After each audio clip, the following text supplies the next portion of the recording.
journalism sector, where I spent over 15 years as a journalist. And so much of the time, I was never at home.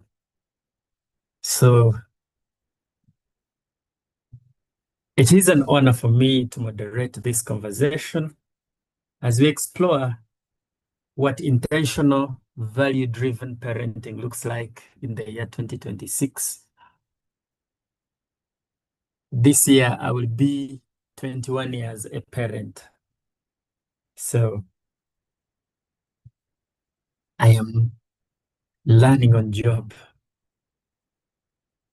I had no manual. And so every day I seek clarity. It is easy to do jobs where there is a manual and there are things that are being told that this is how we do it here. But here I am on this journey where I am still learning on job. Parenting today requires clarity, courage, and community. I have friends who have chosen to sit out parenting because it is scary in this age. The parenting of our time and that of our parents and our parents' parents is quite changing. The world in which our children are growing up in is changing rapidly, socially, digitally, emotionally, economically.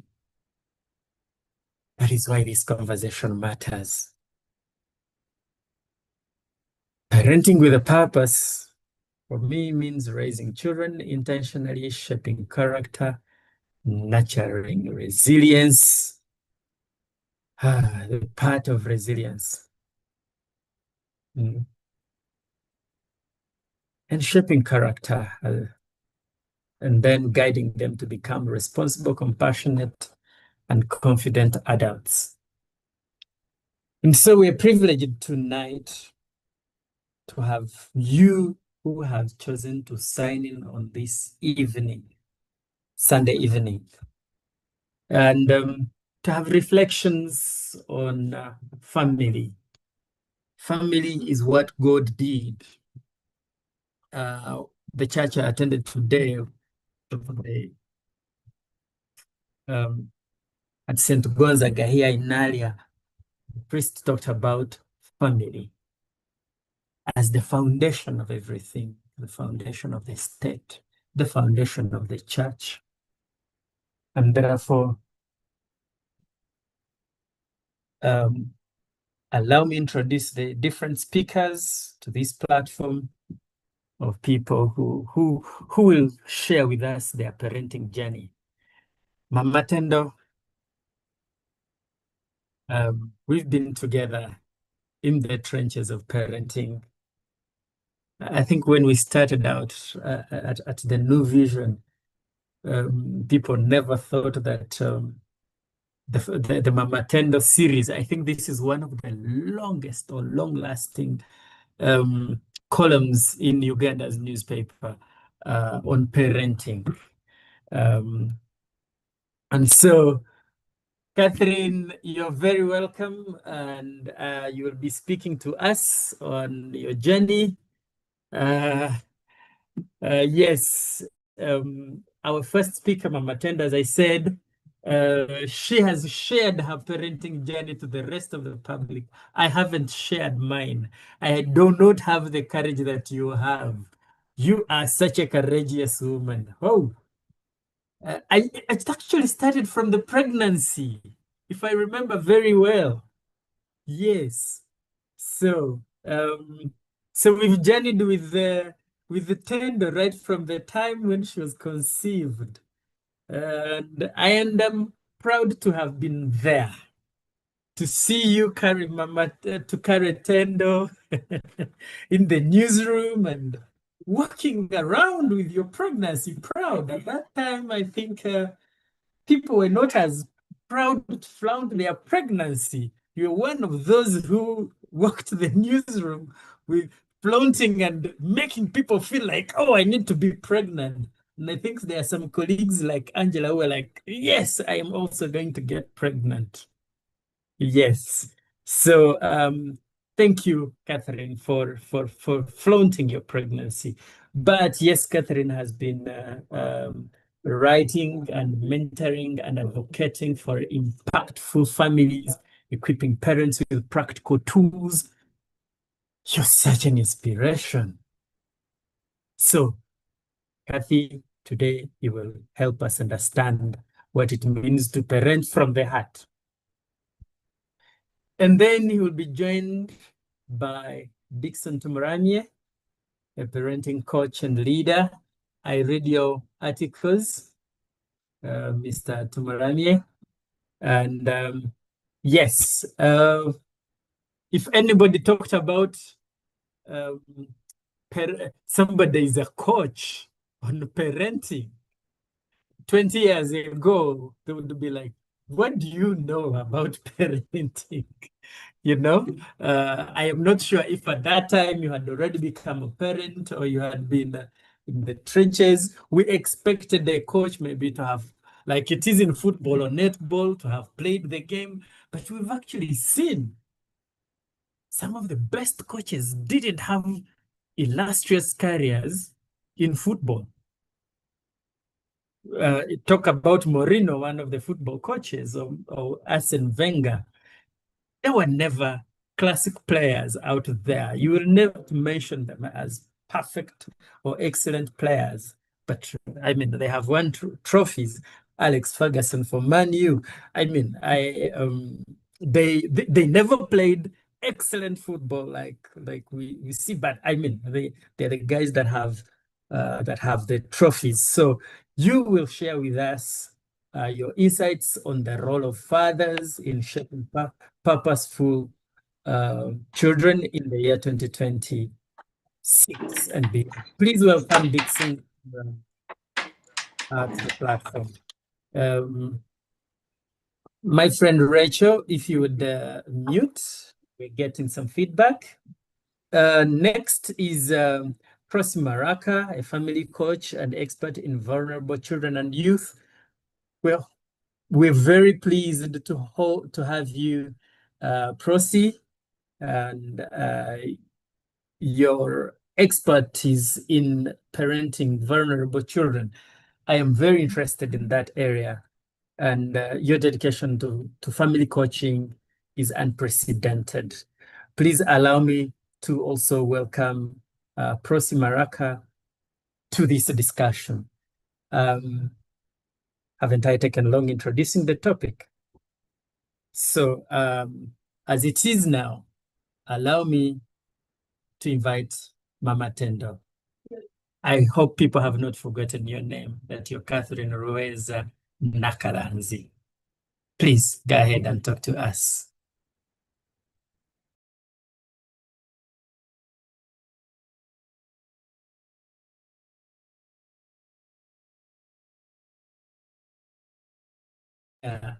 What does parenting with a purpose mean to you personally?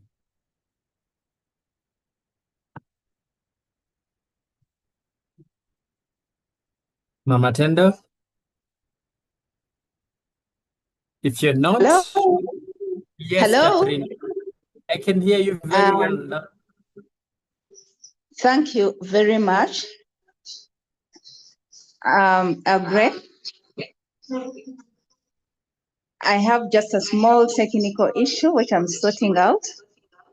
I'm requesting that for 1 minute, we hear our other speakers greet the audience as I sort this technical issue out. Thank you very much. Good. Come forward.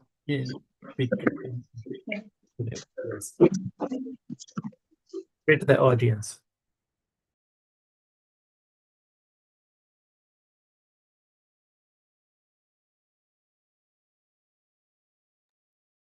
Hello, Prosi, are you there?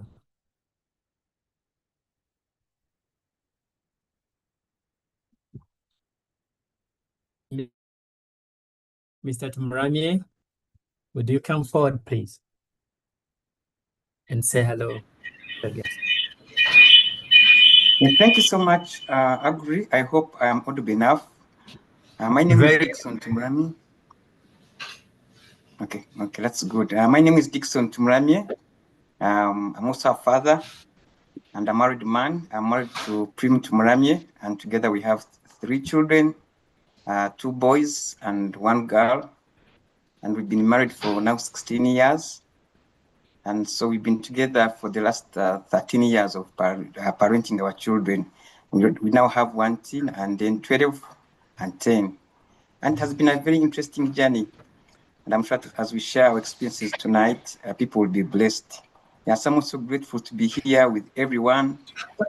With Mama Tendo, I've also shared platforms with Mama Tendo. She has visited me and spoke to the people that I mentor. I've been together in this journey. I got inspired by her articles when I was still young. Before I got married, I would read them. And from there, that's how I also developed a passion to become a collaborator with a new vision. So she has impacted many people, many lives. And now we are here together doing the same job, which I really want to appreciate God for that. So Mama Tendo, thank you so much for beginning this journey and for inspiring some of us to be like you. And I cannot take it for granted. And for all of us who are there and join us this evening, I pray God will bless you as we listen, as you share. And please make the chat room also very active.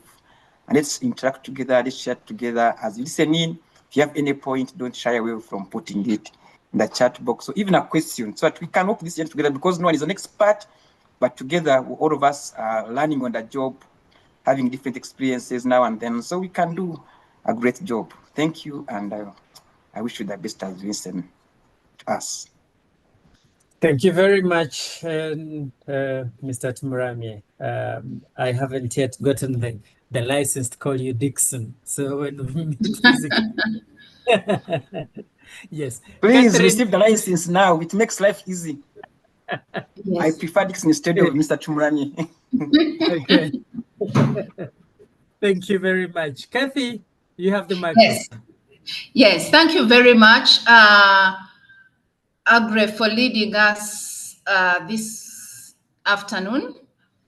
I'm just going to ask my team to take the phones away because I'm hearing an echo. And I want to say Happy New Year to everyone who is on call today. This is the very first online meeting we are having, one of the 12 meetings we are going to have on Zoom regarding parenting. So I just want to say Happy New Year. Thank you so much for choosing Mama Tendo Foundation to be your mentors in parenting. Thank you so much for attending our seminars month after month. Thank you so much for participating on our WhatsApp and Facebook groups. As Mama Tendo Foundation, we are really encouraged by your participation. You give us the zeal and the strength to innovate and think of programs. So I am wishing you a very good 2026 as we parent together. This is a learning journey. No one is a great expert. No one is an expert.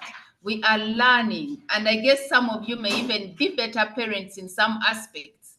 But we are here to learn from each other, to give each other the gift of, making mistakes and correcting them. So I am so happy to have all of you. I'm really excited that you have signed in to have a discussion with us this evening. Mama Tendo Foundation, with all the Mama Tendo team, we are saying welcome to the parenting, to the Mama Tendo Parenting Forum for 2026. And the topic we have today is quite interesting. Parenting with Purpose in 2026. And I know that our moderator will give opportunities to our participants to say 1 or 2 things, to interact, so that we can be able to have real experience from real people. So I am happy to be here. Thank you very much, and God bless you.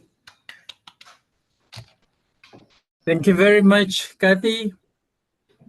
Can I hear from Prosi? Is Prosi Maraka? Please come forward. I think Prosi has not yet joined. Oh, yes, I think because she has not joined, she sent me a message. She had an emergency. Oh. And I think she's not yet on call. That is what parenting takes. Yes. So Dixon, now that you have given me the license, what does it mean to parent? What does parenting with a purpose mean to you on your 13-year journey so far? Thank you so much, Agri. Once again, I'm grateful that we are here together and we are going to learn from each other. And so to me as a parent and especially as a father, I think parenting with purpose is being intentional, being deliberate, taking time to think through the way you are raising your children with values, principles, and beliefs that define you as a parent, but also define the family you want to have with a long-term goal, where you know that your children are going to be having values and principles that guide them to become better, to become compassionate, to become understanding, to be children who have character, who have good morals in the society, and who are responsible, so that when they are in the adulthood, they know what to do, and they can look back and say, I was raised by good parents. They can mirror you. They can really feel excited about the parents, the mom and the dad together that they had. They shouldn't be looking at one side of the parent and say, my mom, my dad. Both of you need to be very intentional and work together this journey and ensure that your children grow with that desire of admiring what you did in their life, so they can also transfer the same skills and everything also to their own children at the time when they are parents. Yeah, so it calls for being intentional and thoughtful, but also being value driven in the way you're raising your children to become responsible adults. That's what I can say in brief. Kathy, you have the mic. Yes. Thank you very much, Agre, and thank you so much for that contribution, Dixon. And I think this is very relevant for us as we start 2026. Positioning ourselves to be able to parent better. When I think about parenting with purpose, I think about being intentional in everything that we are doing. Being intentional in even the smallest thing that we are doing. I would like to quote a scripture that Jesus Christ gave. He says that no one should start building a house unless he has counted the cost. Otherwise, he will not finish that house and people will laugh at them. What he was saying is that you must know where you are going first, and you must know what you need, and you must prepare to have what you need as you start. When I put it to parenting with a purpose, it means we have to know what kind of human being we want to put out there. And if you are a new parent on this call, or if you have young children and you're starting out in your parenting journey, you have children below 10 years, I want you to listen with open ears, because some of us, when we started parenting, we never had these seminars around for people to mentor us. But Mama Tendo Foundation is here to mentor. So we are asking, what kind of human being do you want to put out on the streets of Kampala, whether on the streets of New York, whether on the streets of any country in this world? What kind of human being do you want us? And I think when you answer that, I want to put out a human being who is hardworking, who is compassionate, as Dixon has said, a human being who is loving, who is disciplined, you know. So you write down those qualities. What kind of human being do you want to put at the workplace? A person who will be given a task, however hard it may be, and they do their best to finish it. A person who is resilient. So write those qualities of the human being you want to create, the human being you want to give to another person as a spouse, the human being you want to give to another person as an employee. Create that person. I can see you drawing the picture of that person. Draw that person, because actually we raise children to give them away. We give them away to the nation. We give them away to spouses. We give them away to the workplace. So what kind of human being do you want to give away? And you want them to reflect on you? And so when you know that human being, then you start, once you know that human being, how they look like, then you have to start doing the things that create that human being. I think this concept is coming from Steve Covey. Steve Covey. What does he call his laws? It's a Steve Covey concept. At least that's where I first know it, is that you create things first in your mind before actually they become. You start from finishing. Okay. So as parents, we must start from the finishing. We must finish this human being we want to have. I think Steve Covey, the writer of the 7 Habits of Highly Effective People, that is one of his habits that he says. So we have to create this person. And I'm talking to people who still have young children or have children in their wombs or whatever. You create this person you want to give out. And then you start intentionally putting ingredients into this person right now. Yeah, thank you very much. Thank you, Kathy. I wish I had that kind of information. I wish the Mamba Tendo series had started in 2001 when I joined the media, and then in 2005 when my own parenting journey started. But as you've mentioned, some of ourselves or some of us have found ourselves on the journey and we are free flowing, you know. Mr. Tumrani, and you've shared with us, and thank you for making yourself vulnerable to mention that you have been on this journey for the last 13 years, and each one of us definitely has their own journey.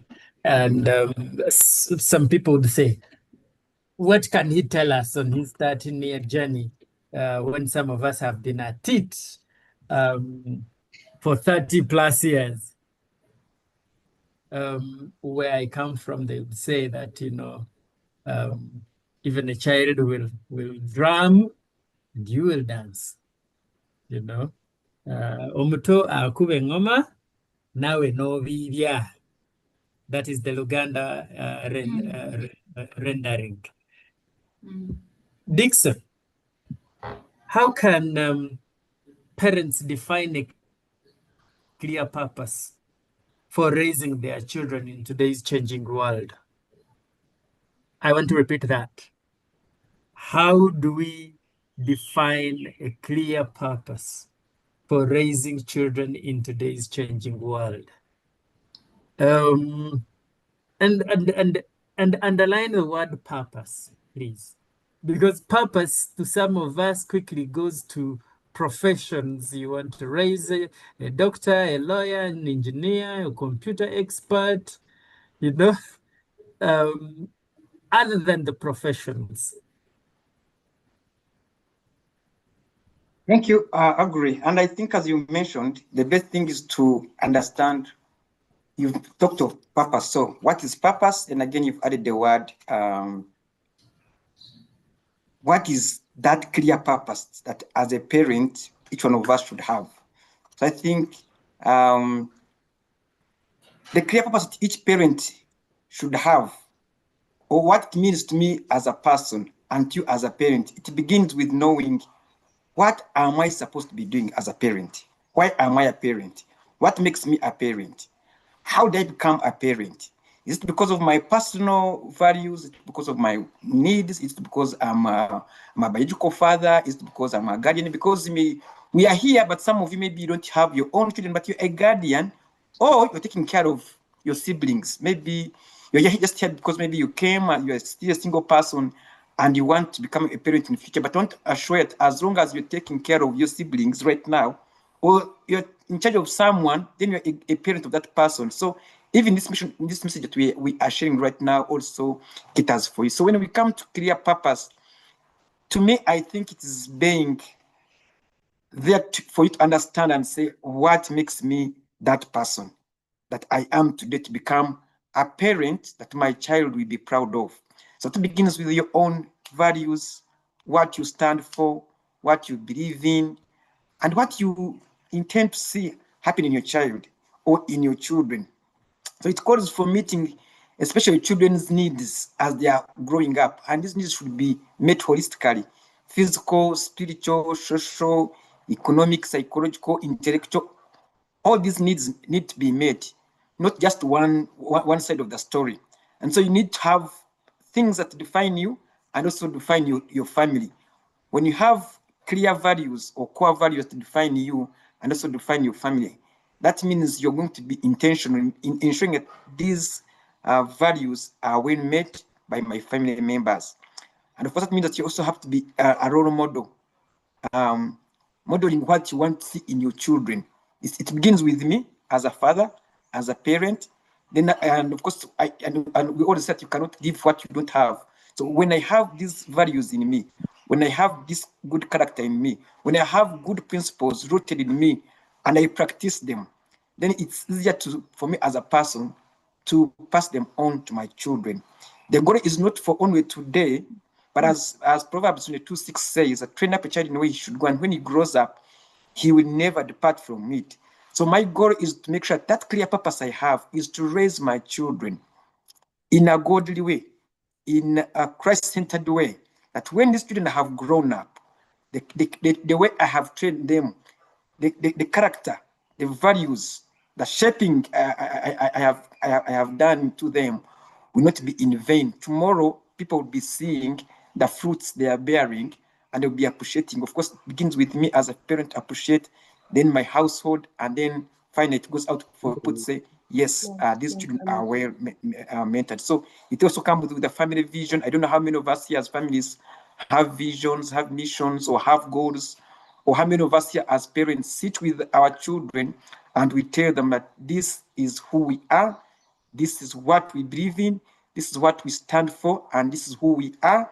And so as the Timuramies, our vision is clear, our purpose is clear, we intend to do this, and everything should be well clarified to the children or your household so that we know what you're doing and where you're heading. So the roadmap should be clear for each and every person to understand and follow. But at the end of the day, is my child responsible enough? Is my child in the same vision with me? Is my child following what I have taught them? Are they raised in the fear of the Lord? To me, I think that's a clear purpose as I raise these children. Yeah. Thank you very much, Dixon. What I can quickly pick from there is raise them or the world will. The purpose that if you do not raise them, the world will. Yeah. Mama Tendo, what is your take on this? I want to comment about what Dixon has said. And again, as we have shared, parenting has transitioned.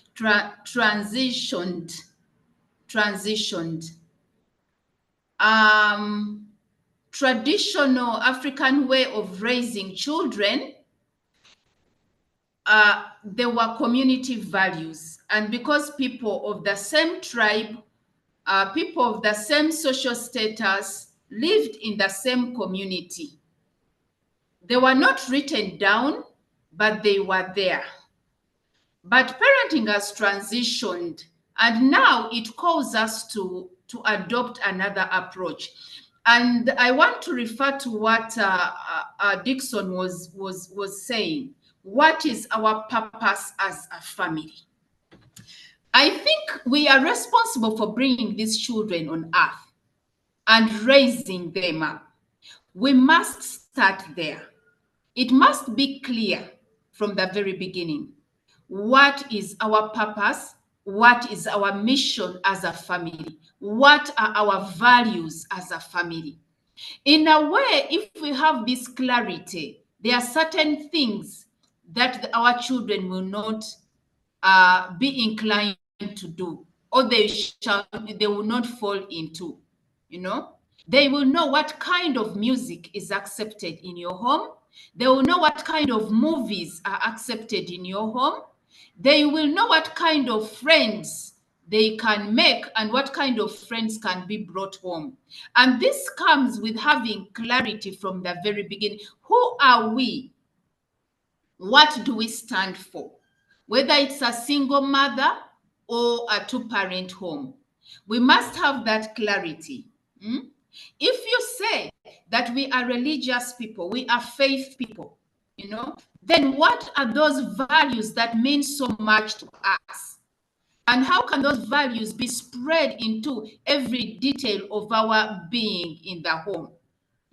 How are our faith values spread into the way we eat, the way we prepare meals, the way we host visitors, the way we make friends, the way we spend money, the way so many, the whole full ecosystem we create around the home.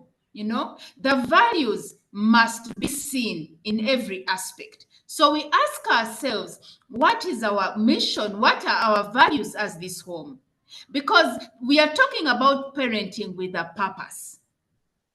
Once we have those values, the uncompromised, there are things that we can maybe compromised about, but there are also things that are non-compromisable, if I may. I don't know if that's the right English, but things we are not going to compromise, because everything doesn't have the same status. Okay, so but these things must be made clear before the children. And the earlier they are made clear, the better. Because the children can be, these values are like pathfinders. They create the path that the children walk in and that they follow. So it is very clear, as organizations, we sit down and make missions and make values. And when you've just entered an organization, they give you a booklet. This is who we are. I once worked in a bank, so the moment they were giving me a job in that bank, they gave me a booklet of who we are. This is who we are. This is our mission. These are our values. This is where we want to go. And I think it's high time we took families to that high level. Let us take families to the high level, because it's families who make everything in this nation, and therefore parents must be very purposeful. Who are we as a family? What are our values as a family? What are things that are non-compromisable in this family? How are our values seen in our everyday life as we live as a family? Yeah. Wow.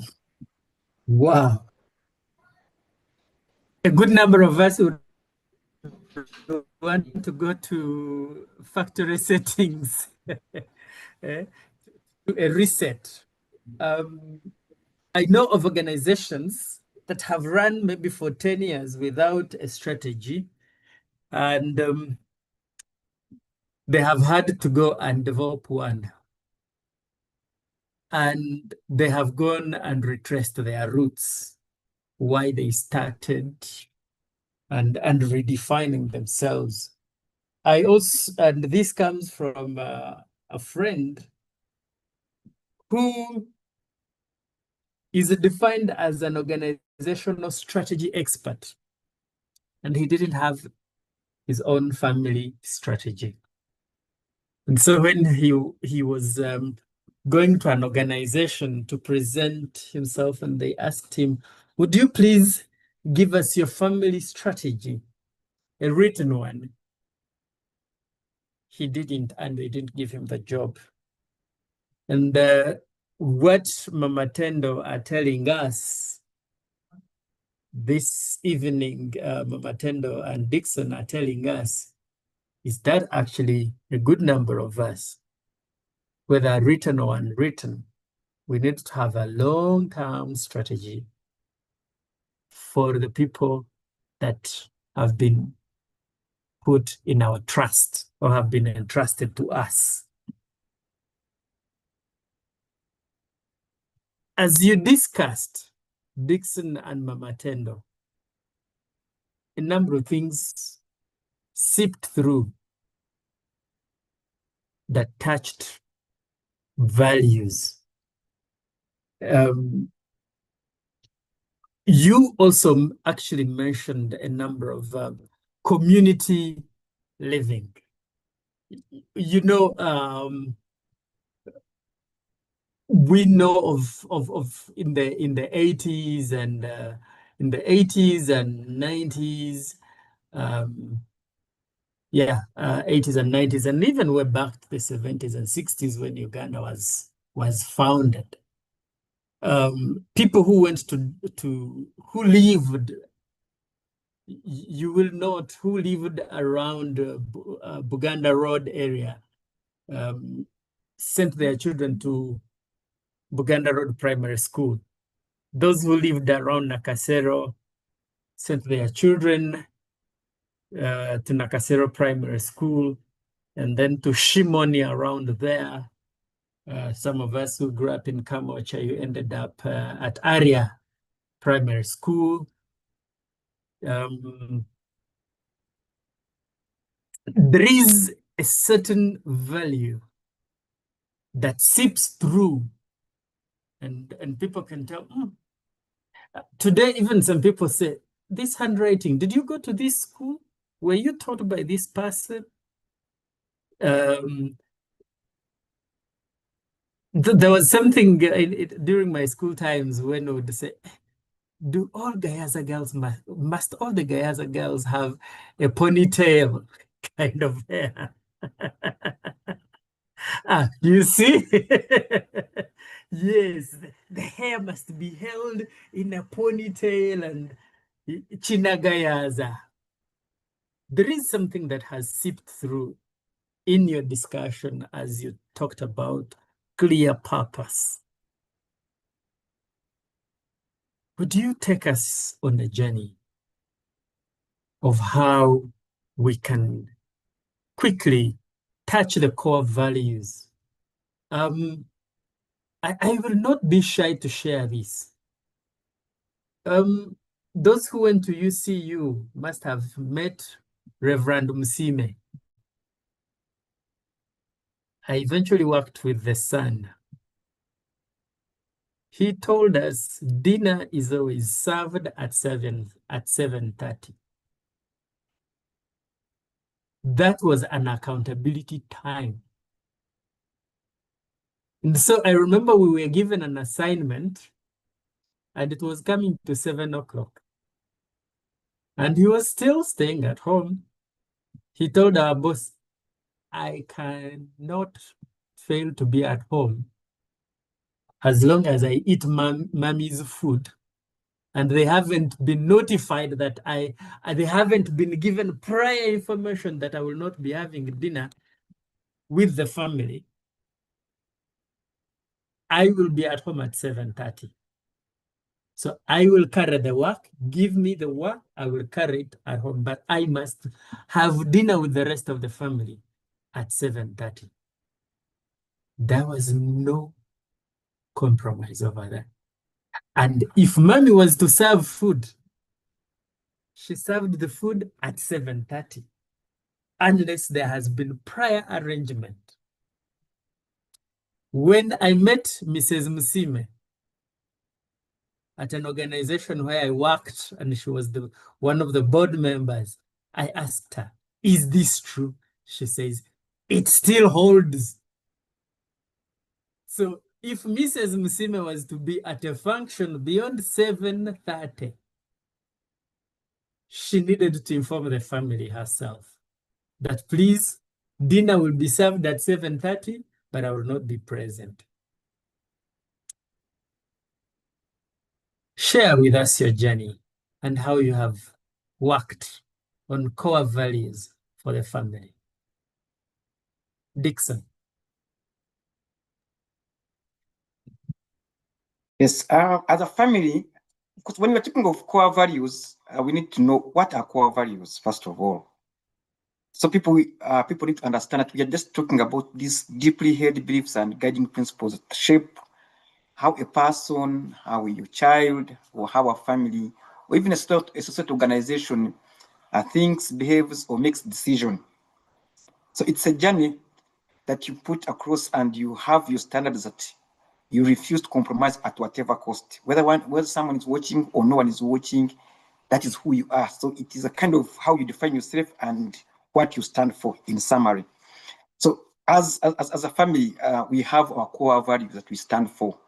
And of course, each family has core values, or each person has core values. And as we already mentioned, and even as Mama Tendo said, most corporate organizations or companies have core values, and this is where most of us could be working from. But unfortunately, you might find out of 10 families which are working in such organizations, maybe 5 could be having, or 6 could be having these core values in their homes.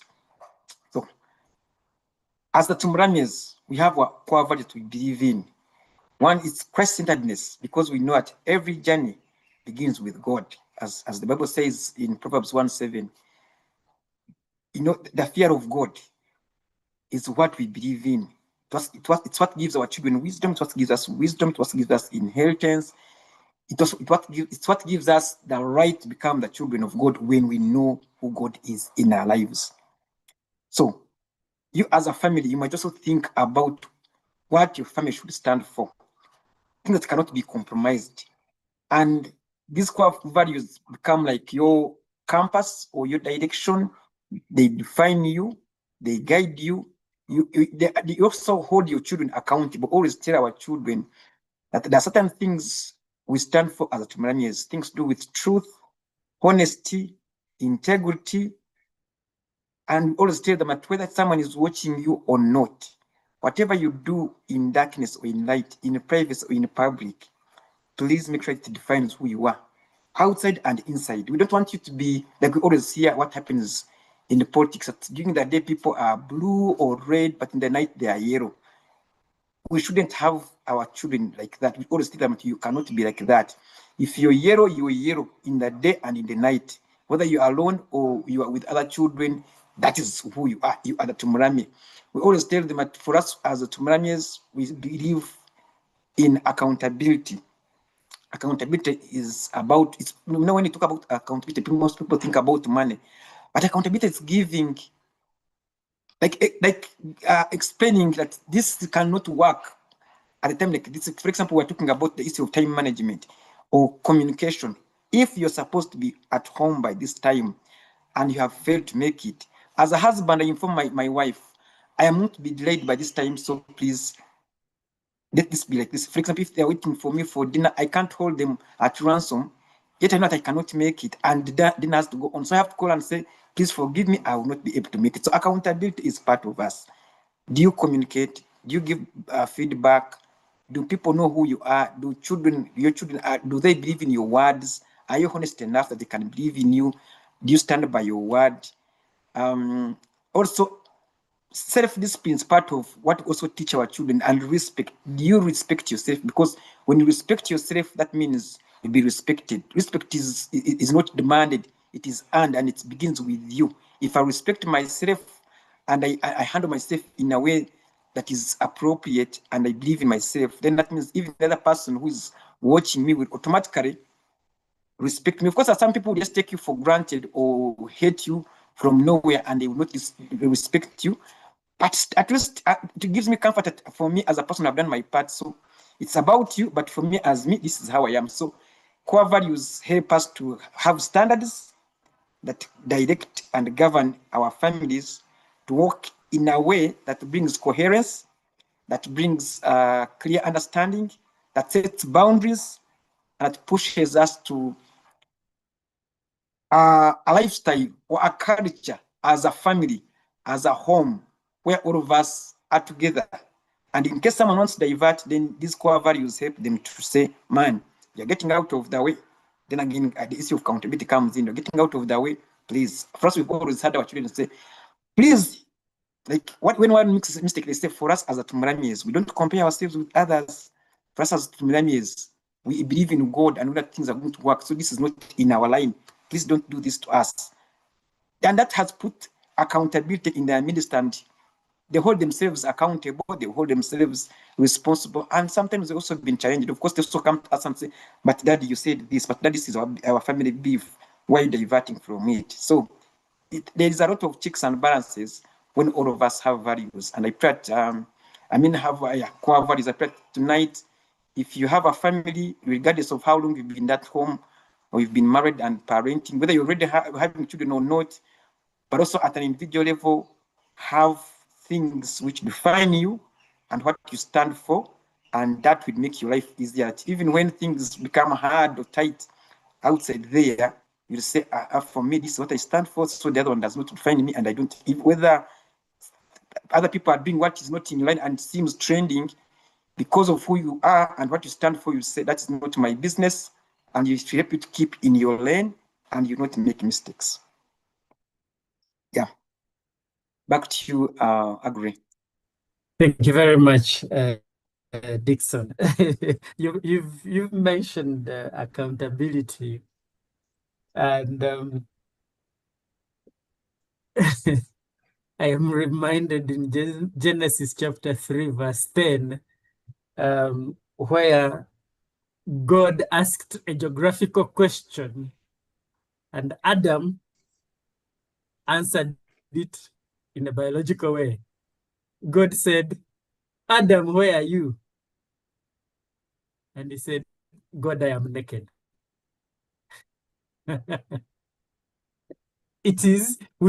God was not asking about whether he was naked or not. He was asking where he was. He failed on an accountability platform. I don't know how many of us are failing on that. Kathy, what's your take in developing core value? Thank you so much for the submission, Dixon. Come in, if it is possible, before Kathy. Yes. Yes. Please come forward. Hello. Yes, Mr. Solomon. Thank you so much. Thank you, Catherine, for this. Yes, Madam, thank you for organizing this wonderful seminar, workshop, whatever, of the Rotary Club Literacy. What we are discussing is complex and complicated, because before the colonial setting in Africa and Uganda in particular, we had a way of training our children. And the education system, I don't know whether you can see this was like this. There was a pyramid. Are you able to see it?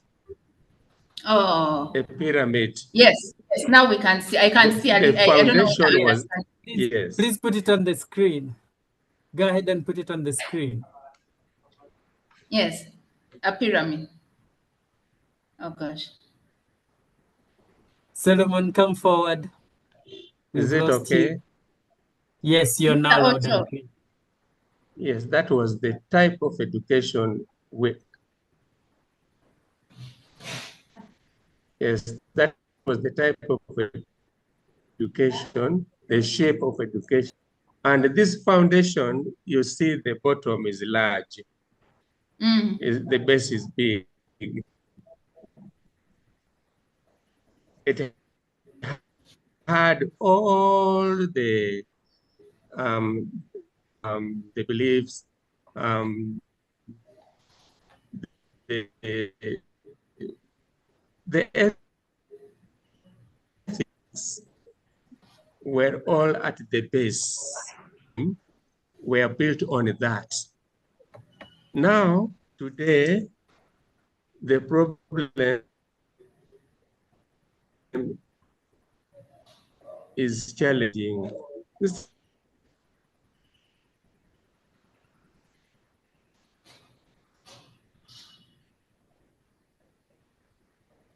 Agree, are we losing him?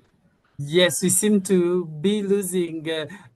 Solomon, one of the best ways to get it across is you cut off the video so that it is more audio. We will be able to pick you. Video compromises quality. Someone is saying, Madame Otto, that she's not getting. And he was trying to make a point.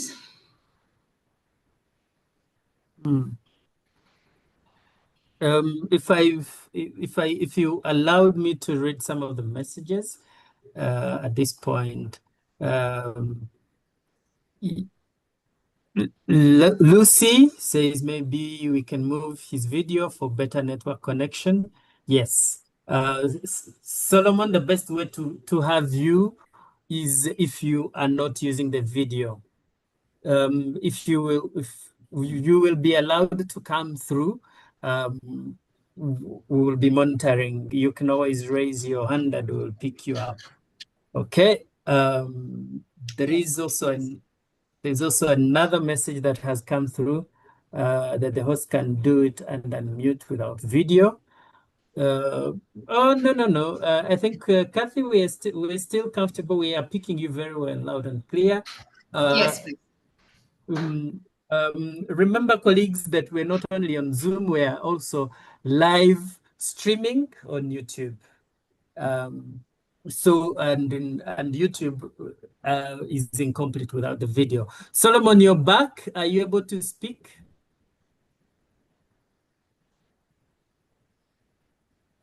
Solomon, are you there? Can you hear me? His network seems to be very bad. Yes. But I know he'll come back. Mr. Ocho will come back. Yeah. You were making your submission, please. Yes, I was making my submission. I think after that, we will give opportunity for fellow parents to share. One of the things that I want to say is that parenting is a serious business. Right now, we are realizing that parenting is a very serious business. Sometimes I want to watch how teachers work in the classroom, and I watch them make their class plans, especially the teachers that teach young children. They do a lot of work. You can find them with heaps of manila paper, glue, rulers, pencils, and they are drawing charts of work, so that they can be able to teach the children. It's really intense in those lower classrooms. And when you see that volume of intentionality, you see their commitment. For example, to make your child who could not read a word start reading it, who could not interpret a situation, they've worked on their brain, and now they're able to interpret a situation and describe something. I think we can benchmark that for the home.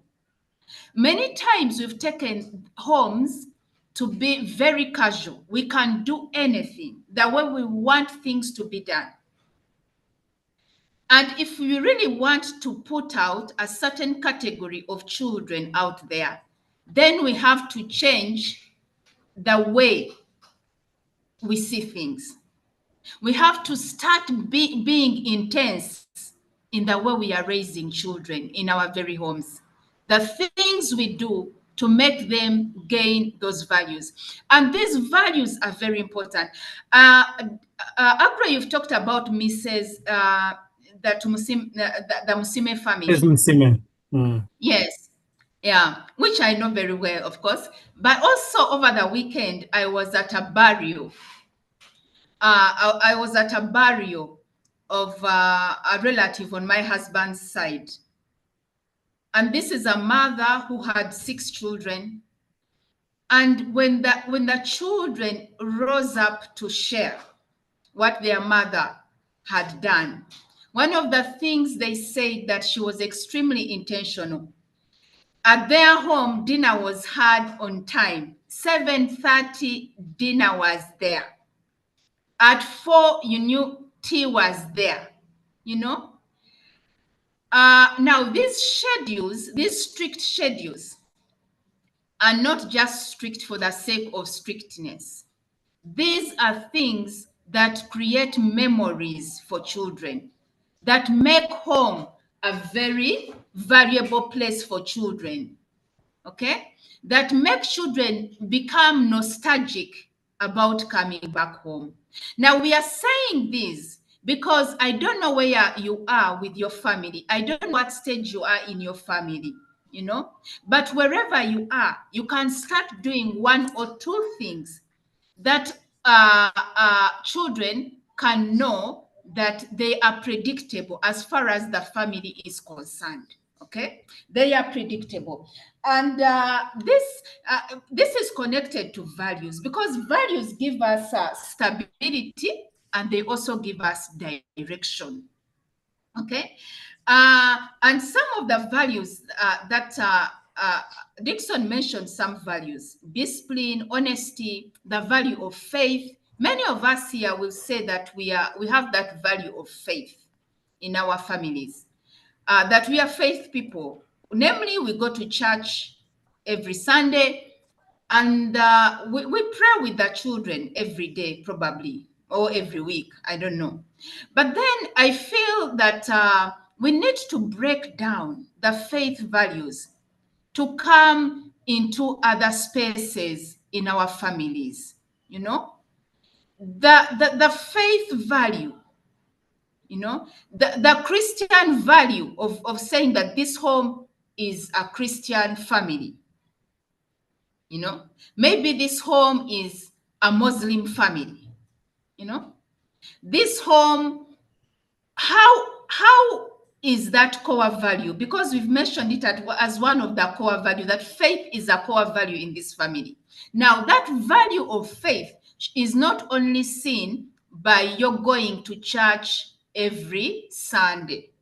Let us break it down to include the way we relate with one another in the family, the way we tolerate one another in the family, the way we forgive one another in the family, the way we encourage one another to go on when we meet obstacles and when we meet discouragement. So, because most of the times, if I find from a person who's coming from a family of faith, and then I don't see these qualities of being compassionate, these qualities of being a person of integrity, These qualities of a person being truthful. Now, where did the core value of faith influence? How was it broken down in that family? So, if we are saying discipline is a core value in the family, how is it broken down in the family? What time do we wake up? What time do we go to bed? Is there a rhythm of discipline? You know, is there a trail of discipline in our homes? These are not just words we mention. You know, these are not just, they must be seen and they must be lived. You know, seen and must be lived. And this is where they are going to influence our children, even long before we've left this, long after we have left this earth. So when we choose core values, if it's integrity, if it's honesty, you know, let not the children see you, you know, cheating here and there, you know. Let this core value be seen. And let it also be seen, for example, in the way you handle the children who may be telling lies in the family. You know, how do you handle them? Do you take this issue seriously, and you move out to handle it? So the issue of core values is not just to be mentioned, because many times, whereas I've said we benchmark from organizations in that they have their core values set out in a booklet, but we must agree, and all of you, I know you can agree with this, that many of the organizations write those core values, but they don't live up to them. You know, they are so far away from those core values that are written in the booklets. Now, for the family, we have to live those core values, and they must be seen in other aspects of living. In that way, we will be able to create that person. And let me tell you, we must look at parenting. Most times, we look at parenting. If, for example, you try to correct a child for a month, then you think you have done, I've corrected you so many times, I've guided you so many times. But we are talking about years of parenting, years of parenting. Let us not forget that we have years of parenting. So be patient with that human being, be consistent with that human being, but it means that you have a well laid up plan, you know, of creating an honest person, of creating a person of faith, and faith means so many other values. So it is very, very important that as parents, actually, the only way you are going to do these things is to have some time off to think through your parenting journey. If you are a couple, you have to get time to discuss your parenting journey. If you're a single mother or a single father, you must have your own time to think through.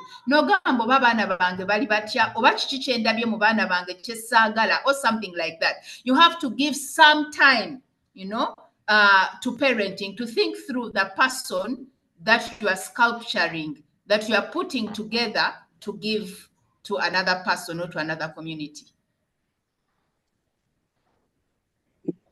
Thank you very much. Yes, Solomon, you have the microphone.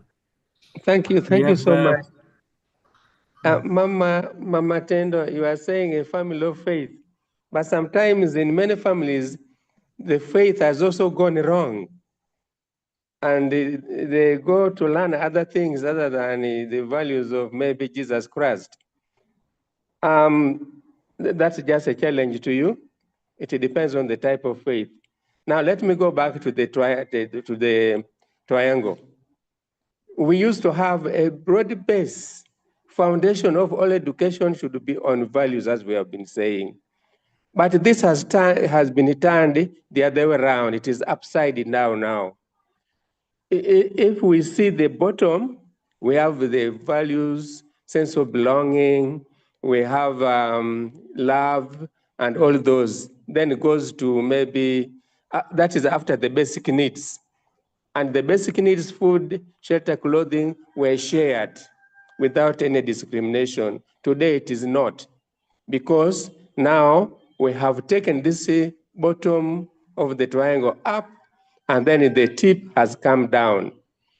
There's very little attention paid there to sense of belonging, community services, love, affection, and all those.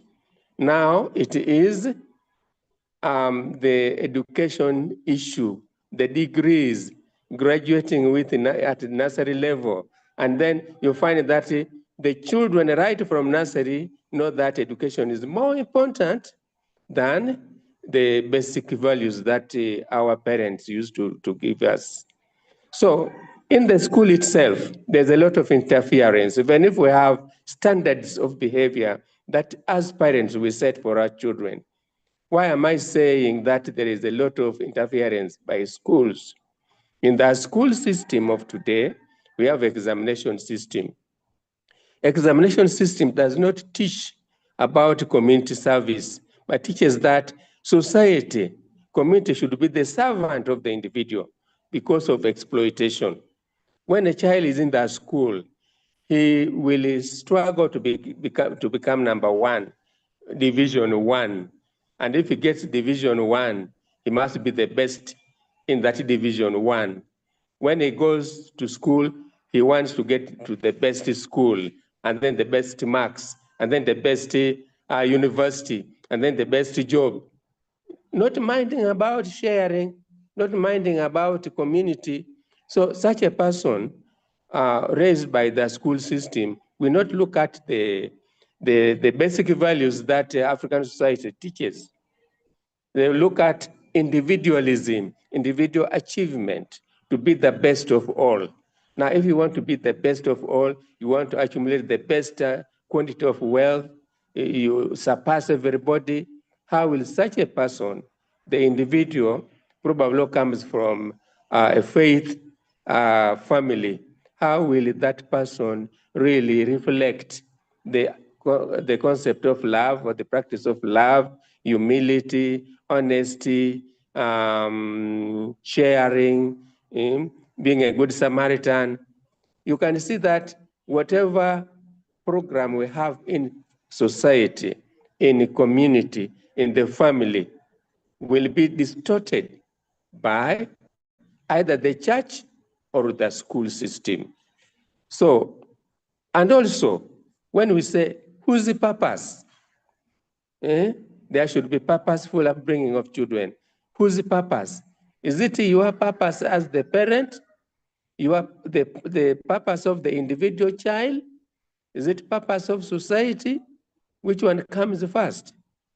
To whom does the child belong? Does the child belong to you, the parent, to the society, or to himself or herself? Those questions we have to answer. And therefore, the project that Mama Tendo has started is a very powerful one, but very complicated. We may not have solutions in our generation, but we can try whatever we can to ensure that we put certain things right. I think that's my contribution for now. Thank you. Thank you very much, Solomon. This is very exciting. You are talking about communal or societal values.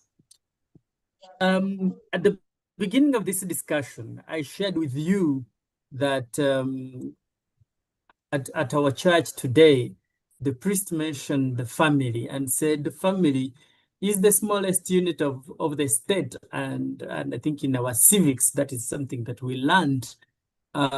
We, with this series, as Mama Tendo series, we're saying, before possibly we get to the society, can we begin with the smallest unit? Because the things that we see manifesting at societal level have started at family, at that smallest unit.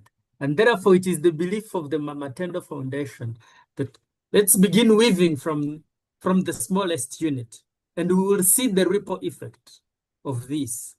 Where I come from, in Unyaruguru, it is a district in one of the villages, it is actually renowned that supper was had near at the same time. Although there were a few families that were outliers, and that you would be at around 9 o'clock. You hear that's when the saucepans are flying over as people are going to bed. Let's begin with those family. Let's begin at the family.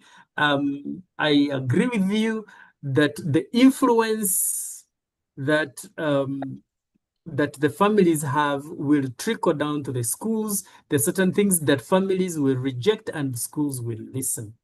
Yes, Mama Tendo, Yes, agree. I also have a comment before we go on, if you can allow me. Please come forward, Dixon.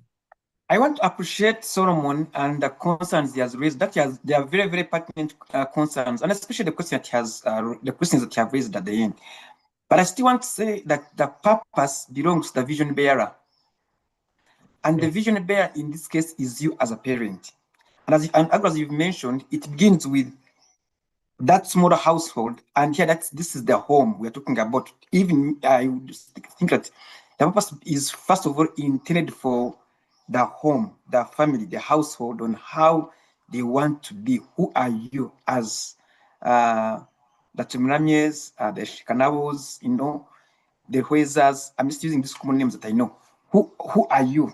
Not what are you? Because what we see outside there may not reflect who you are inside. So I think we need to first do our part as parents and first instill the kind of values we want to see in our children, because you're the vision bearer and you're the one who wants to see where your children should be today and tomorrow. Then we should also be mindful that these children, I am not the only parent. I'm the primary parent, but also the secondary parents. And these are things around us, the maids, the people we bring in our homes, now gadgets around us, the internet, technology. Then when we go outside there, then again, now we have the schools and all these other things. In short, the society around us also defines and shapes some values for our children. But I believe it all starts from home. And when children understand who we are and what we stand for as a family, and they believe in what we are telling them, then outside there, I think it's easier to reflect what they want to stand for and what they believe in, and maybe that can mitigate some kind of external influence. So, and I think actually I love his pyramid, but I still believe that even faith has a big a big take in our lives. For example, personally, I think I am because of what faith has taught me. There are certain things I cannot do because of the faith. There are certain things that I cannot do because like, for example, there are so many times when I'm on the road and the border guys make me crazy. Then I'm like, but as a child of God, why should I react to act like this? Or I also ask myself sometimes when I'm annoyed and want to do something, I'm like, if it was Christ, how would they have done it differently or better? So faith also, I think it has a lot of influence in our lives if we believe that faith is something that you believe in and stand for. Yeah, I think that was just my comment. Back to you. Thank you very much, Dixon. We agree that a lot has changed. Earlier on, I mentioned that there is a way, if you met a Gayaza girl, you'll say, did you go to Gayaza? You meet a lady and there is a certain behavior, a certain pattern, and you say, did you go to Gayaza? Yeah? Something like that. Dixon, from where you and I come from, there are certain behaviors from some men, and he say, did you go to the seminary? Did you go to Chitavi? Did you go to St. Paul's? Did you? We quickly tell. We can quickly tell by the way they carry themselves, and that has a trickle effect. So some of the things that, the values that we have compromised at family level eventually manifest The certain things, as you said, some of us, I've always shared with Mama Tendo that what is still holding me in Kampala to not to do what other people are doing is the fear of my late grandmother. What will she say? What will they tell her? That, you know, the boy you raised is now a thief in Kampala.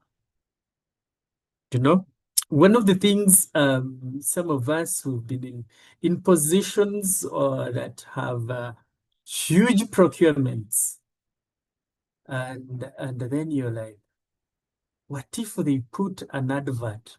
One of the greatest fears, not in those positions, is some of us is to see an advert in the newspaper that says, public notice. Whoever deals with him or her does so at his own risk. I wish it could be done to so many people. You know, I mean, Kathy knows that was one of our greatest fears in the newsroom. You know, to be told that, even designing that advert or with your mugshot, that whoever deals with him or her does so at his own risk. Police notice. So that, if you never feared that at family level, when you are entrusted with a public office, there will be no fear. And maybe that's why Dixon says, fear of the Lord is the beginning of all wisdom. The things that people do tell you that the fear of the Lord has disappeared. Oh, it was never there in the first place. They were pretending about it. Now, we have quite a number of people who are listening in. I would want to invite them to come forward and share their views. We have we have a few minutes to the end of this session. I would want to invite the parents on this platform to share their views. We have on this platform people listening in. We will get the metrics on YouTube, but we're doing very well on YouTube. Here we have about 60 parents. Is there anyone who would wish to share before we continue? We have about 5 minutes to hear from the parents before I come back to my discussants onto this. You will raise your hand or you can go direct and speak. Share your experience so far on what our panelists have discussed. Someone is already praising Father's initiative. Yes, come forward, Flavia. Is that you? Flavia, come forward, raising Father's initiative.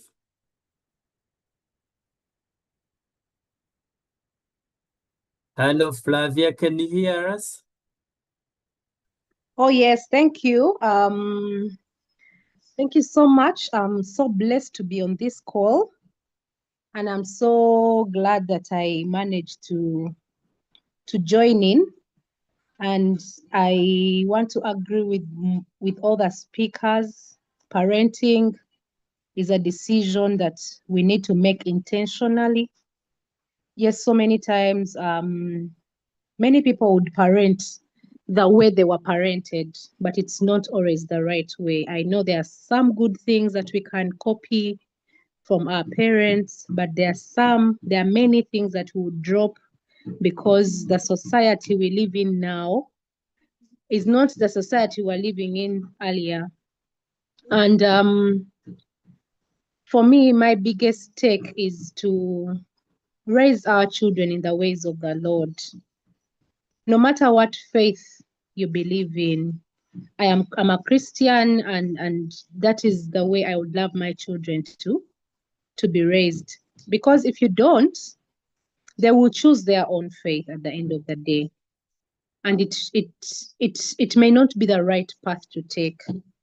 But when we show our children the right way, and they know that this is how my mother and father raised us, this is what they were intentional about, they may never depart from it. So if we teach our children the ways of the Lord, there's a certain prayer I always make. I'm like, God, when I fail to be a good example to my children, may the word that I've taught them be instilled in their hearts, that they will still make the right decision. Besides what I would tell them or what they would see me doing, we need to realize that parenting is a journey that we learn on the job. Having platforms like this is a good thing, but putting it in practice is another. So let us be taught. Let us have accept to be teachable, and we learn from our mistakes, drop the bad habits. Our children are learning from what they see with us, and I've also realized that parenting is a co-partnership with the husband and wife, but most times we may not agree. Someone has mentioned in the comments, in the chat, that they are failing to agree with the wife on how to parent children, and that is the biggest challenge that we have as parents. But if we are intentional about staying in the Lord, praying together, praying for one another, we shall reach an agreement. So it's about intentionality and doing small steps, one at a time. So thank you so much for coming up with this kind of platform. I've been really, really blessed. Thank you very much, Raising Fathers Initiative, Flavia. Yes, Johnson Okonya has said there is actually a pull and push in families, and he says in his own situation, where one parent is so bent on raising academic giants who may be social dwarfs. And so the school system is bent into raising academic giants at the expense of social dwarfs, people who cannot relate and things like that, but they are very good at what they are doing, or they are subject matter specialists. There is also another comment from Abajo, is that her take home is to define the unspoken family values. And I agree with you, Shelina. You've said that. I believe that way, when families are known, following the family rules will be smooth, as long as it is important. Let me make this point. It is important that people know, or people in your family know the no-go and the go zones. And in really the unwritten rule, because as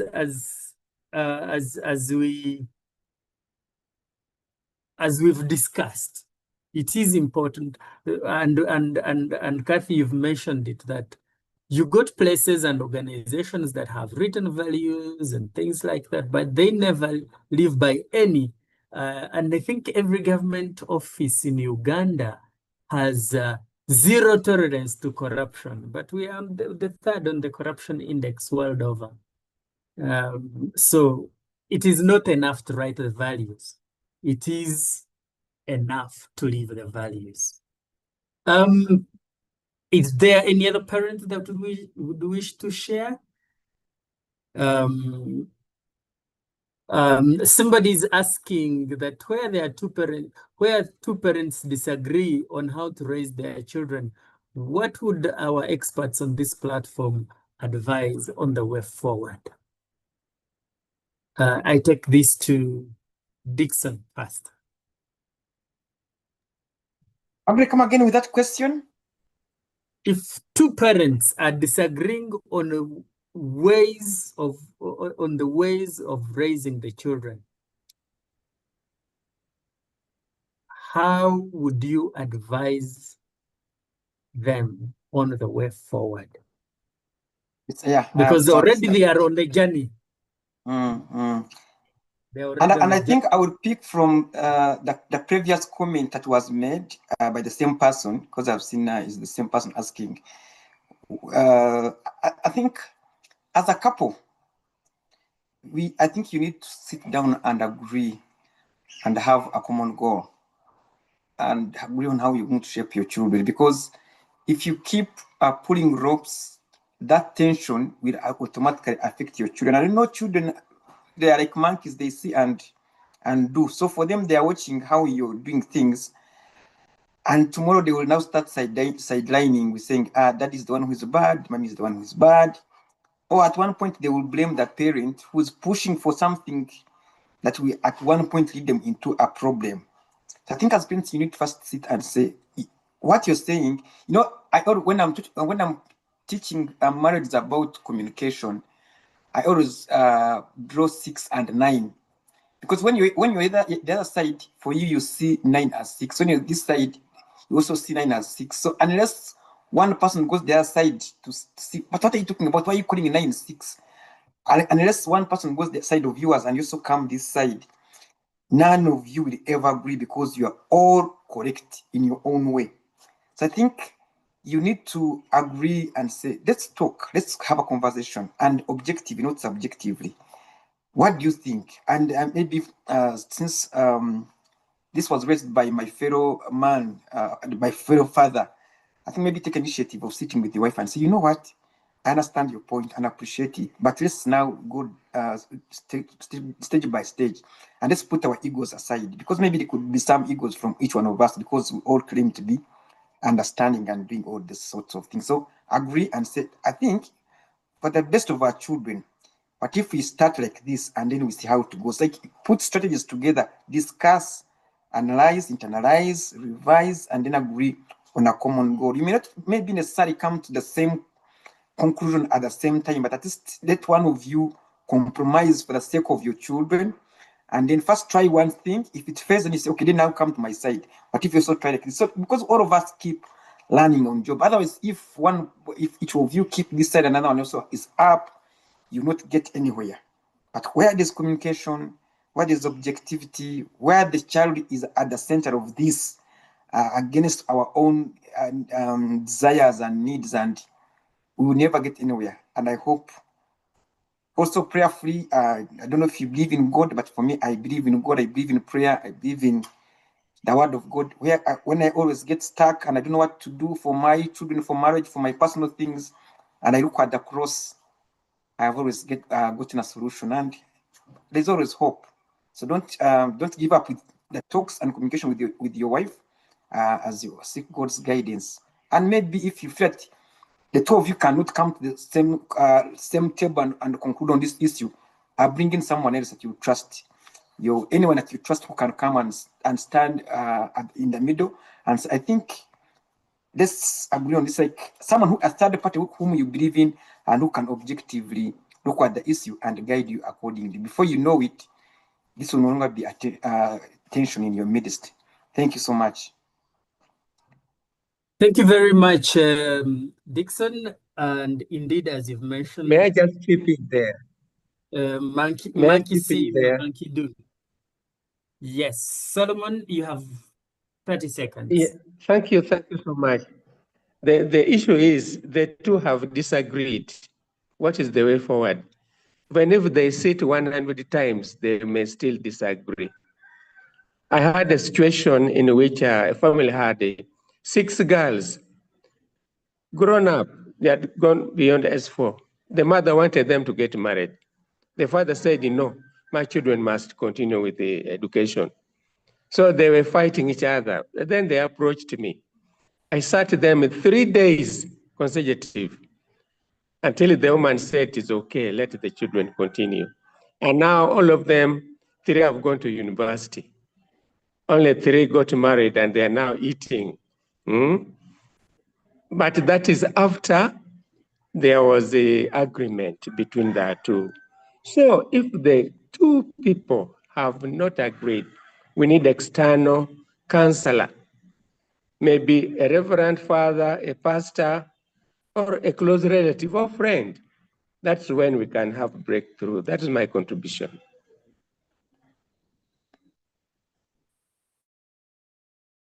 Thank you very much, Solomon, for the feedback.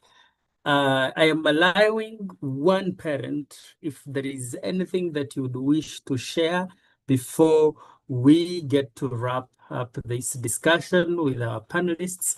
There are a few things that I want to bounce back to our panelists. Is there a parent that would wish to share? Raise your hand and I will pick. Yes.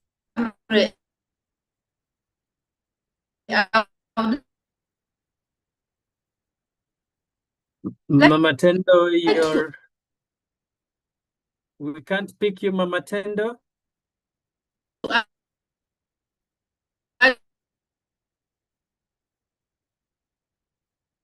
Hello, Mama Tendo. Now we'll ask you to unmute the video.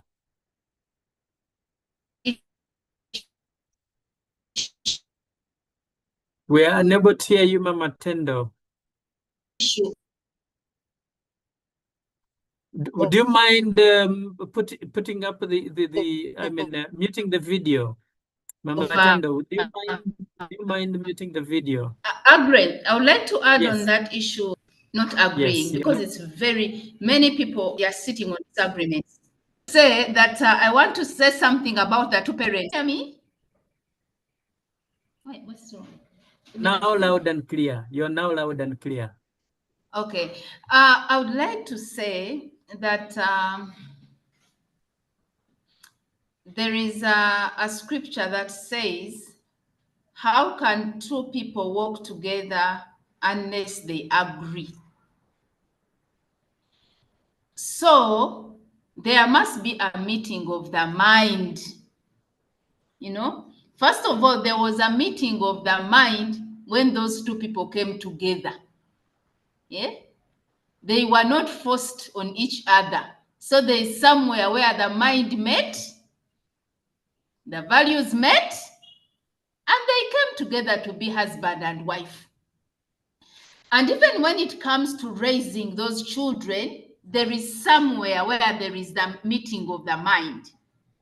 You know, it's not totally disagreeing on everything and all things.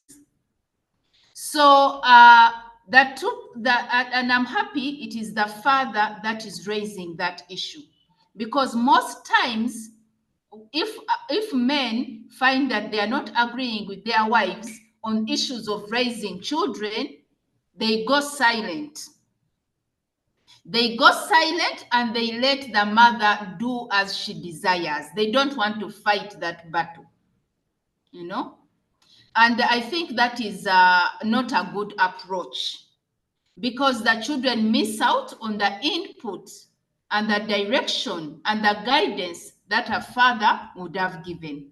A father's guidance is not the same as a mother's guidance, because perspectives are different yet valuable. So I would request this father who has asked, first of all, not to give up seeking to a compromise. You know, don't give up. Then identify what are those conflict areas when it comes to children. There are issues where you may agree, but we have so many issues. For example, an issue of changing schools. You find a couple going into actually a marriage almost breaking up because someone believes that children should go to certain schools, another one believes they should go to other schools. If you cannot pay, I'll work and pay for my children there.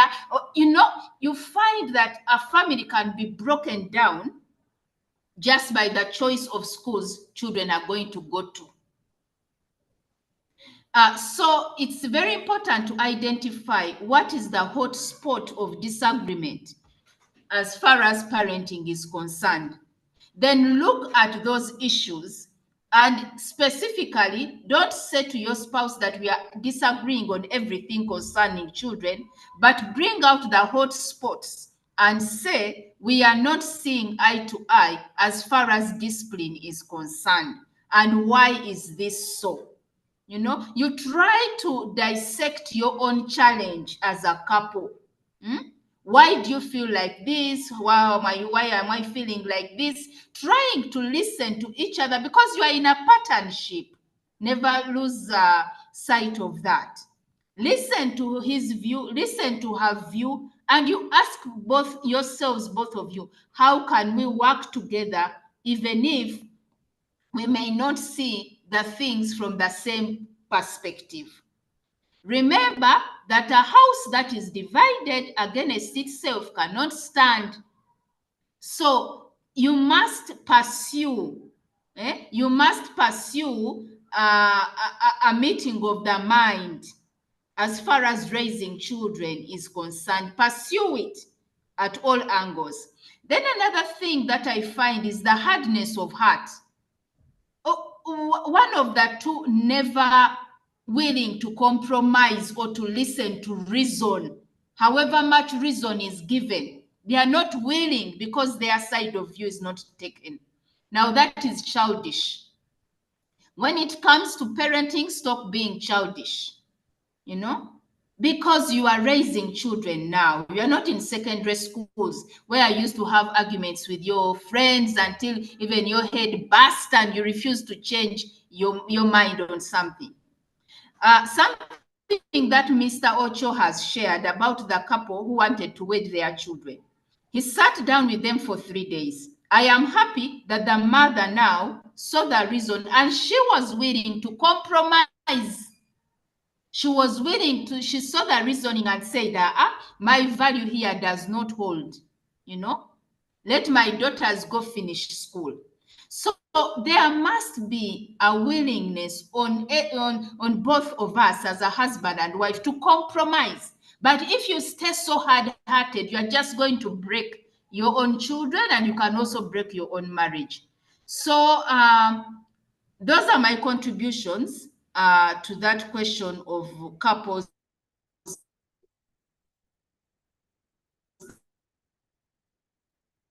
Thank you, Mama Tendo. Thank you very much. Indeed, a good number. I can tell you, Johnson, you're not alone. So, Johnson, you're not alone. Quite a number of men have gone silent and they have withdrawn. Probably among in the 12 series, Mama Tendo, that we will have to discuss is you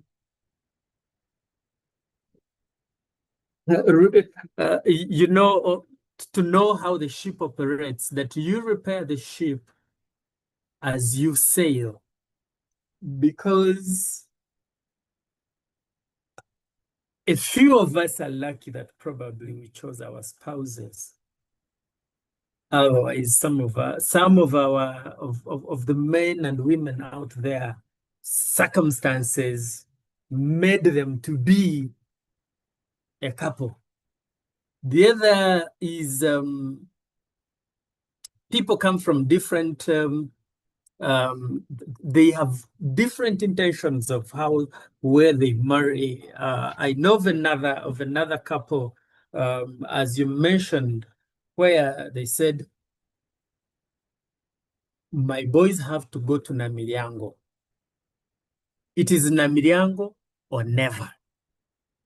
And interestingly, when the results came for P7, the boys did not qualify. They were twins. They did not qualify for Namiriango.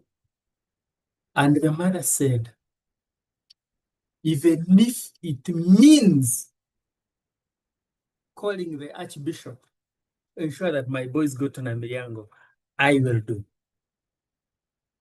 And when she went to the Archbishop, to ensure that she influences the admission, I mean, the Archbishop said, I am unable to influence that. That family has never been the same because of simply, and even the husband who had never gone to Namiryango said, is it because your ex-boyfriend went to Namiryango? You better go and marry him. My boys will not go to Namiryango. So, Mama Tendo, you have chosen a vocation that is hard, of talking to parents and parenting. Allow me again share that Mama Tendo has published several books on parenting. Some of them have workbooks. They are workbooks, and they are available if you want to have access to those books. The number to call is 0726 072 6260 and you'll get a number of those books on good manners, good habits, and parenting. Those books, if you just make that call, and the books will be delivered to you. This is the first of the 12 series. I can tell you that we will not exhaust everything that we intend to have in the 12 series in the first series. So we have shot by an extra 20 minutes, and we haven't yet been cut off, but I want to bring back the panelists on two things that I would want you to make a comment on. What is that a parent ought to do? Because I have been drawn into the world of monitoring, evaluation, and learning. And these days they have even included adoption, that you learn and then you adopt or adapt. And so today we have meal officers monitoring, evaluation, adoption, and learning. I want you, our dear panelists, how would the parent evaluate themselves that they are actually on a purposeful parenting journey? Dixon, how would I know that I am on a purposeful parenting journey? Yeah, thank you so much. One, we need to appreciate that parenting is a journey. And so we keep learning on a daily basis. There's learning, relearning, and learning. And, you know, it's a journey. And sometimes we may not have that clear formula to shall use. Because as someone had shared before, this external influence also somehow will always affect us. So that's why we keep learning and learning. So first of all is to keep our antennas high and see, this is what I want to see, or this is what we believe in as a family. Is it still working? Now let me use an example of Johnson, what he was saying. And I want to appreciate him as the man to be open, because usually I have been on so many of these online meetings, or even physical meetings, but usually men, we don't talk, but ladies will always share out their issues, but men. So Johnson, thank you for representing us very well. So I think we need to know that small things matter a lot in the way we are doing things. Children will not see how much you go and take them out and provide whatever you want to provide. Children will always, the good memories always remember those that you had when you were in their lives, how you play together, how you make jokes together, good jokes together, how you you make them feel loved and appreciated. How they see you take their mother or their father, those things of waking up in the morning and you greet each other, you pray together as a family. What you do when you're on a table, you're eating. I've never remembered how the thing that we were trained when we are still very young, the table manners, the etiquettes. Those small things are what children will always memorize. So they will not care how much you know, but you want to know how much you care about them, regardless your provision. So most of us, especially as men, we focus so much on provision more than our presence in their lives. And also and some of us, we think that presence means being in the house and you're there, but you're on TV, on your gadgets, especially in this era, not knowing that your child needs you emotionally. They want to hear from you. For me, to always do is make sure that in the evening when you're going to sleep, I hug my children. I say good night, and they also come and say good night. If one of us has not done it, they will say, "But Daddy, you have not told me good night, or you have not hugged me," because I know that we need that kind of environment where each one of us can remain in one another's life. If you think that maybe you're doing well and you're providing, you're struggling here and there, you're trying to make ends meet, when actually you're far away from them, then they will not learn anything from you that tomorrow they can refer you to. So what are those things that you have put in your family as your core values and you feel they are not met? And if they're not met, then sit and always evaluate together as a family and say, but here we're not doing very well, and here we are doing very well. Shake hands together, greet each other, positive words of encouragement. Even when a child has done something wrong, before you run to punish or speak these many words, first be in their shoes and say, so please tell me, my child, you know I love you.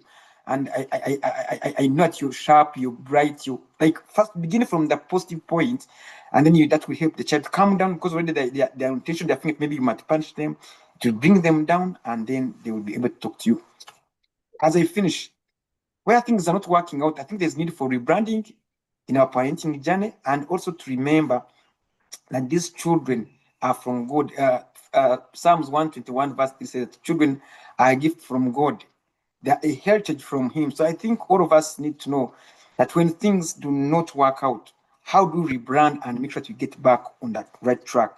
And if all things are not working out, still do not die in your own movie. Seek help from God, but also people around you. And before you know it, you will see things getting better and better. And above all, you and your wife or your spouse or your husband, you are the crucial people in this journey. Please do it together. It's not a one man's show. It is for both of you, and that will make your journey smoother and easier. God bless you. Thank you very much. You have wrapped it so sweetly. We need to go back to the reset. And I love that. We've done a great job being here. Mama Tendo, how would one, what is your take in a parent, and how a parent can evaluate themselves and say, we are on this journey of parenting with a purpose? How would I know that I'm on that? Thank you so much. Thank you so much, Dixon, for your submission. I think, and thank you so much for everyone who has made comments, who has made contribution. Thank you so much, Madam Lucy Otto from Ministry of Gender.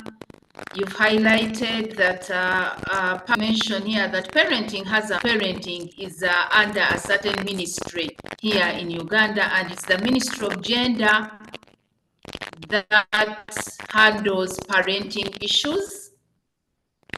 And I don't know whether Madam Otto, you're still online, because they have some manuals, they have some booklets, and many of them are free and on their website that can help communities parent together, that can help couples learn how to parent together. Otto still online? Are you still online? Madame Lucy Otto.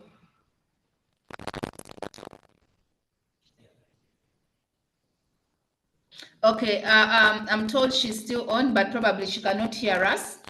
But one of the things, how can we tell if we are progressing in our parenting?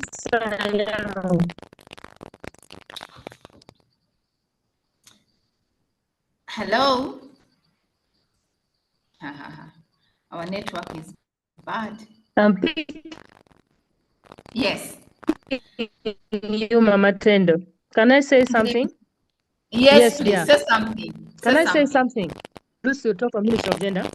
Yes, please. Yes, please. Say we developed a something. number of documents. Yeah, we developed a number of documents that can help us make parents better, like the National Parenting Guidelines,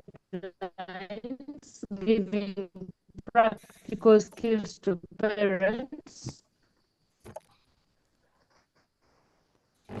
And we have the National Parenting Training Manual for stakeholders, like you, Dixon, and the people you work with.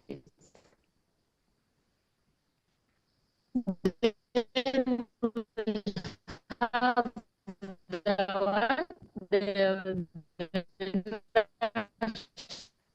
the standards for parenting program. We have a number of documents, including the books you wrote. I like the storybook for children so much. I have to get for them more copies. So if we expose, especially young people who are becoming parents, let us start targeting the young people who are becoming parents so that we prepare them to become better.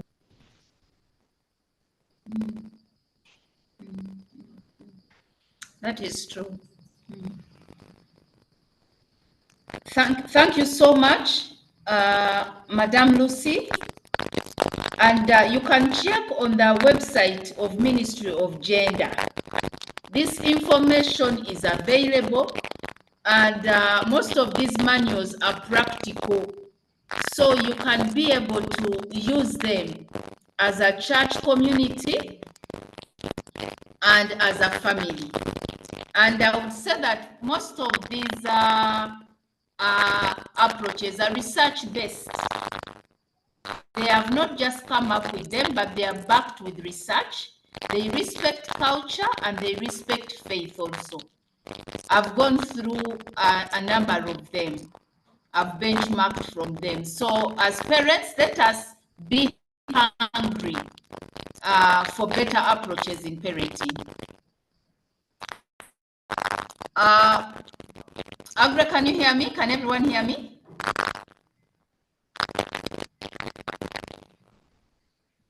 Yeah, you're clear. We can hear you well.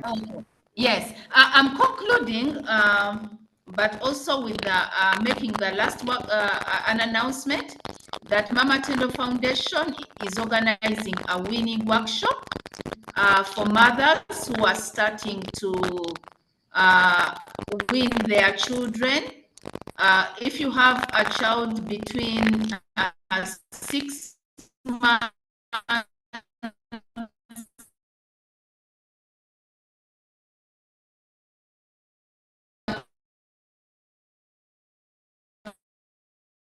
practical workshop, we'll teach you how to make meals for the children, how to food.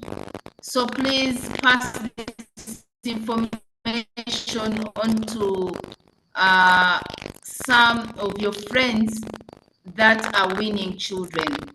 And I'm going to ask Brian at Mama Tendo to post that link for registration for those who are interested. And of course, we also have a parenting forum, a parenting WhatsApp group. We have several parenting WhatsApp groups. And if you are not on one, please join one. And I'm going to ask Brian also to post that link for the WhatsApp group now on the link. Please, Brian, post them. So how do we know that we are progressing in our parenting? How do we know that we are doing the right thing? Sometimes it's not as easy as we think, because sometimes we just, we feel that we are not making any progress. But I just want to encourage us that if we are following intentional parenting, we just have to keep doing those right things over and over and over. We just have to keep on doing that discipline over and over. Teaching children integrity, teaching them to values of our faith over and over. Sometimes it will take some time to know that you have had an impact. But also I want to say that there may be a few things that may show us that we are hitting the right button.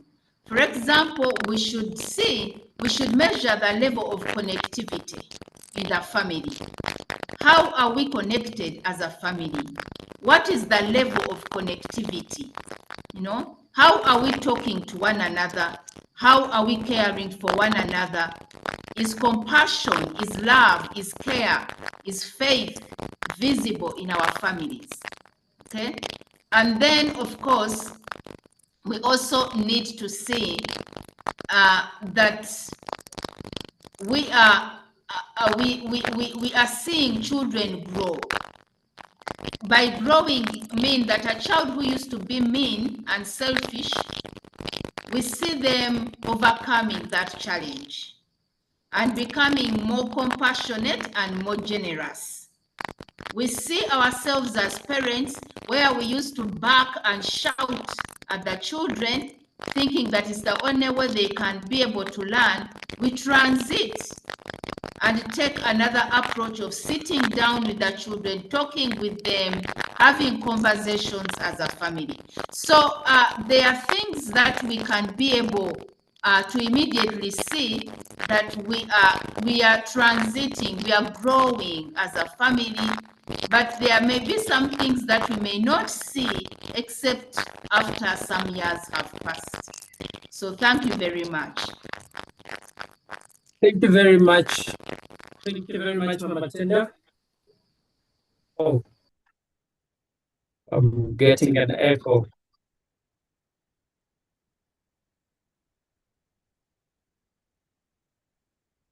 Let me see her. I need to quit one event.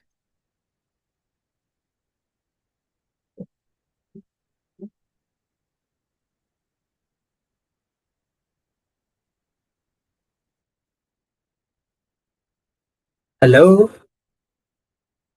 Hello, can you hear me? Yes, we can hear you. Good. Okay, that was an echo. Thank you very much, our panelists. Our time is up.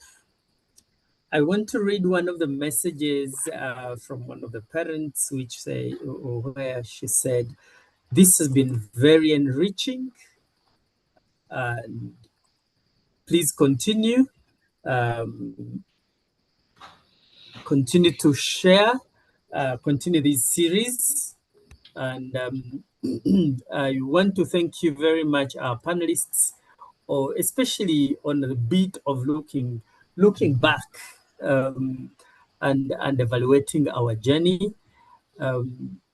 I think there are a number of things that you have both talked about, our daily habits, just like it was for one of our colleagues. The things that we have tolerated on our journey, and we think, oh, the children will outgrow this. they will never outgrow if we're not intentional in stopping certain habits. And this is just the beginning of this series. Thank you, Mama Tendo, for bringing us together. On this platform, we had over 60 parents in our different sheds. And thank you, our listeners, for making it interactive. And thank you, our panelists. Mama Tendo, our job has just started. We have got to talk about, in the next series, we'll be talking about our daily habits that influence our parenting. We will also be looking at how we can build legacy parenting. Indeed, the world economy, there are certain things that I can tell you one of the things that I've started doing is paying my children to read. Because whenever I would come home with a newspaper, they're like, we're not all going to be journalists. The moment I said, whoever reads a newspaper, I will pay them. They started reading. And yeah, so those are some of the things that we may do in order to inculcate a certain value. There are also certain values. I do not know if there are values that we go to when children visit anywhere. The first thing they do is, where can I charge my gadget? And there's certain things that you tolerate. For example, my children don't touch my phone. That they want to play games on it. No. But they know that they can go to their mother's phone and say, I want to play this game. They know, if you want to do research using my phone, it is okay. But that you want to play your things, no. So, and we started this, and it is working. But each one of us needs to find a path that works. And as you've all mentioned, our dear panelists, is that where, especially the men, do not withdraw. It is a tough call for the men. I know men out there have chosen to withdraw because the women seem to say, I know what is best for my children, as though the children do not belong to both of us. And so let's choose to co-parent. Let's choose to be purposeful in our parenting journey. A quick take for me today is that in one of the services at church or mass, it was a children's mass or service. And then they announced the collections. And then that the children who didn't pay, who didn't give, clapped. Then I asked, did any of my children clap? They said, no. I was informed that they didn't clap because giving, you cannot be happy for not giving. So I was very quick to ask, did so and so clap? They said no. She actually felt ashamed seeing her friends clapping for not giving. And so you can quickly, there are certain things that say, in Luganda, eyakikoze oyo mwana wa Kasibante. And then people would say, abaana bano bakyuse. As we conclude, ladies and gentlemen, mothers and fathers on this platform, in the chat room or in the chat box, please follow the link to join Mama Tendo Young Mothers WhatsApp group. I do not know if the fathers are welcome, but this is really strict. It is for young mothers, and if you've just started your mothering journey, please join that WhatsApp group. A lot of discussions are taking place in there. Mama Tendo, I will give you the opportunity to wrap up for the people that you have had on this platform. I thank you. See you next time. Mama Tendo, you have the platform to wrap up. Yes, thank you so much once again, everyone, for showing where your values are, for showing us how you value parenting. I want to thank you so much for spending your Sunday evening with us, for listening to us, for sharing your thoughts, your ideas, your agonies, your victories with us. We value them. And as Mama Tendo, these are the ingredients we used to bring change. Thank you so much, Madame Lucy from Ministry of Gender.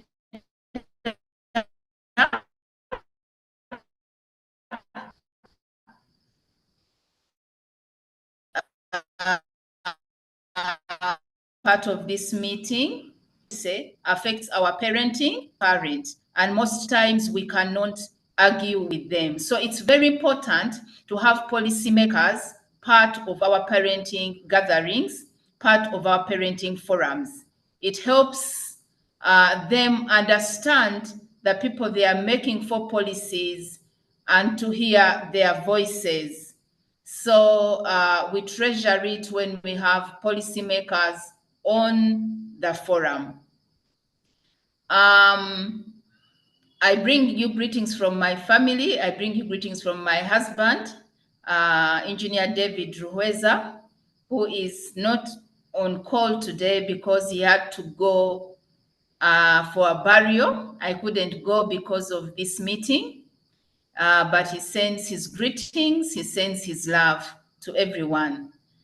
And I want to thank you so much and hope to be able to see you next month. Our meetings are held the second Sunday of every month, except for this first meeting. Thank you very much. You can unmute and say bye or put on, and we see your lovely face, but someone I think blocked us, but we can hear your voice. And if you can put on your video, please do. So thank you very much. God bless you. I'll end with a word of prayer. Father, we want to thank you so much for this time we have had together, for the things that we have shared. You know what is inside every family. We are praying, my Father God, that you continue giving us wisdom and guidance as we raise children in our families and as we work hard to make our marriages work. We thank you and we praise you. In Jesus' name I have prayed. Amen. Amen. Amen. Amen. Amen. Amen. Bye-bye, everyone. Bye-bye. Have a Bye-bye. Thank you nice so much for week. the great evening. Bye-bye. Amen. Bye-bye, everyone. Bye-bye. Bye-bye. Bye, Bye-bye. Kathy. Thank you so much for leading us. You're very welcome, my friend.